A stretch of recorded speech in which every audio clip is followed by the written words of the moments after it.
ওয়াত্তাকুল্লাহ ওয়াল আরহামা, তাহলে ওয়াত্তাকুল্লাহ তাসাআলুনা বিহি ওয়াল আরহাম, আল্লাহর উপরে যদি আতফ হয়, ওয়াল আরহাম আন তাকতাউহা।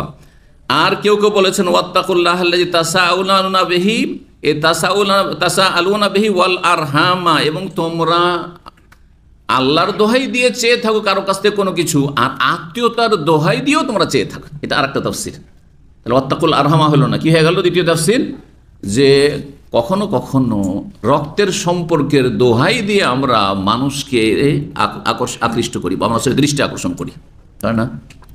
ভাই তখন রেগে আছে, হ্যাঁ, বিদেশে আছে, পয়সাওয়ালা, আর ছোট ভাই বেকার হয়ে আছে অথবা বড় ভাই বেকার হয়ে আছে।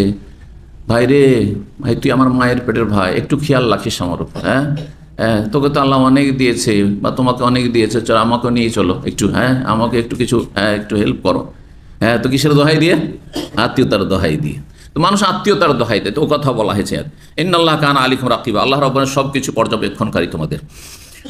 ওমা ইউনহা আন দাওয়াল জাহিলিয়া, আর নবী সাল্লাল্লাহু আলাইহি ওয়াসাল্লামের পক্ষ থেকে নিষেধ করা হয়েছে যেসব হাদিসগুলি রয়েছে কি সম্পর্কে, জাহেলিয়াতের স্লোগান থেকে, কাফেরদের প্রাচীন যুগের জাহিলি যুগের স্লোগান, জাহিলি যুগের স্লোগান, ইসলাম বিরোধী স্লোগান, জাতীয়তার স্লোগান, হ্যাঁ, নারীবাদের স্লোগান, যে কোনো রকমের ইসলাম পরিপন্থী যতগুলি স্লোগান আছে, হ্যাঁ, যতগুলি মতবাদ থিওরি আছে, সবগুলি হচ্ছে দাওয়াল জাহিলিয়া।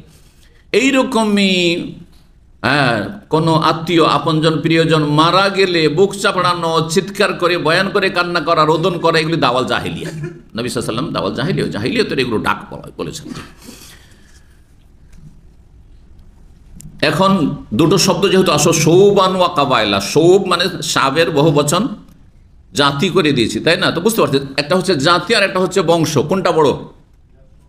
জাতিটা বড়। তাই বলছেন আর নাসাবুল বাই, দূরের, হ্যাঁ, যাদের সাথে বংশীয় সম্পর্ক, অনেক দূর পর্যন্ত সম্পর্ক, একবারে ওপর পুরুষ থেকে সম্পর্ক, ধরেন 20-25 পুরুষ ওপরে গিয়ে তাদের সাথে আত্মীয়তার মিল আছে, সেখানে গিয়ে আপনার মিলছেন, তাহলে এটা হচ্ছে জাতি, হ্যাঁ,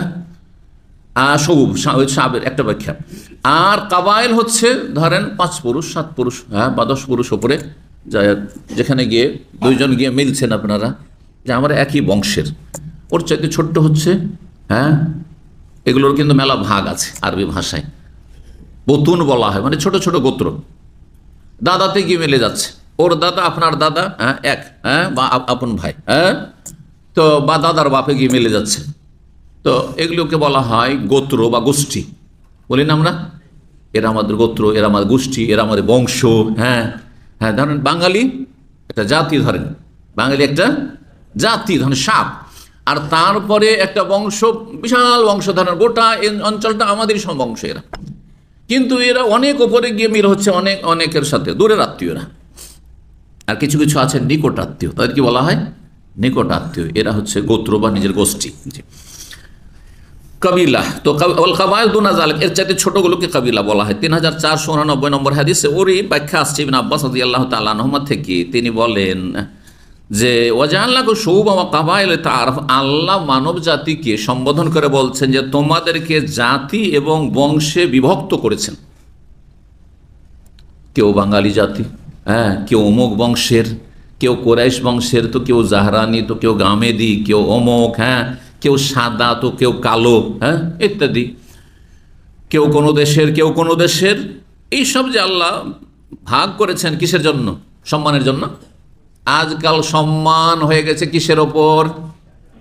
হয় পাসপোর্টের ওপর, না হয় নাগরিকত্বের ওপর, আর দুটো অতপ্রত জড়িত, তাই না? পাসপোর্ট আর নাগরিকত্বের ওপর। নাগরিক যদি হয়ে যান, তাহলে যদি হয়ে গেলেন এমন দেশের, তখন আপনি ভিআইপি হয়ে গেলেন। কিছুই ছিলেন, আপনাকে মানুষ ভিআইপি মনে করছে, তাই না? পিছিয়ে পিছিয়ে ঘুরে বেড়াচ্ছে, হ্যাঁ, সার করছে। এগুলো কিছুই না আসলে। জি, কিসের জন্য? এই বিভিন্ন জাতিতে ভাগ, বিভিন্ন বংশে ভাগ। যেমন আমাদের সমাজে কিছু আছে জমিদার বংশ, যারা বিভিন্ন নামে পরিচিত, জানেন না? কি নামগুলি তাদের রয়েছে? যেমন মজুমদার আছে, চৌধুরী আছে, ভূঁইয়া আছে। ভূঁই থেকে, ভূঁই মানে জমি, ভূঁই মানে জমি না, ভূমি থেকে ভূঁইয়া মানে এরা অনেক জমিওয়ালা ছিল, সেজন্য ভূঁইয়া এরা, বুঝলেন না? আর এরকম মেলাগুলো আছে। তো আর কিছু কিছু বংশ আছে তাদেরকে ছোট মনে করা হয় যে এরা আমাদের একসময় ছিল, কর্মচারী ছিল, এরা আমাদের খাদেম ছিল ইত্যাদি। জি, তো এইসব আসলে কিছুই না, কিছু না, এগুলো পরিচিতির জন্য, শুধু পরিচিতির জন্য। লে তারাফু, আল্লাহ বলছেন কিসের জন্য? পরস্পর পরিচিত হওয়ার জন্য। লে তাফাজালু না, ফজিলতের জন্য নয়, যে তুমি অমুক দেশের সেই জন্য তুমি শ্রেষ্ঠ হয়ে গেছো, অমুক দেশের পাসপোর্ট আছে সেজন্য শ্রেষ্ঠ হয়ে গেছো, অমুক ভাষা বলতে পারো, অমুক ভাষাভাষী সেই জন্য তুমি শ্রেষ্ঠ হয়ে গেছো, হ্যাঁ তোমার ভাষা মাতৃভাষা ইংরেজি সেই জন্য শ্রেষ্ঠ হয়ে গেছো, অথবা তোমার মাতৃভাষা আরবি সেই জন্য তুমি বেশি শ্রেষ্ঠ হয়ে গেছো। না না না, কিছু না, হ্যাঁ মোটেই না। শুধু কিসের জন্য? পরিচয়ের জন্য, জানার জন্য যে এরা হচ্ছে অমুক ভাষাভাষী, এরা হচ্ছে অমুক দেশের, এরা হচ্ছে এশিয়ান, এরা হচ্ছে আফ্রিকান। না না, আফ্রিকান কালো অনেক সাদা চামড়ার চাইতে বেশি ফজিলত রাখে রবের কাছে। কিসের ভিত্তিতে? তাকওয়ার ভিত্তিতে। ইন্না আকরামাকুম ইনদাল্লাহি আতকাকুম। তারপর আল্লাহ বলছেন তোমাদের মধ্যে নিঃসন্দেহে বেশি সম্মানিত যে যত বেশি আল্লাহ ভীরু, আল্লাহকে ভয় করে।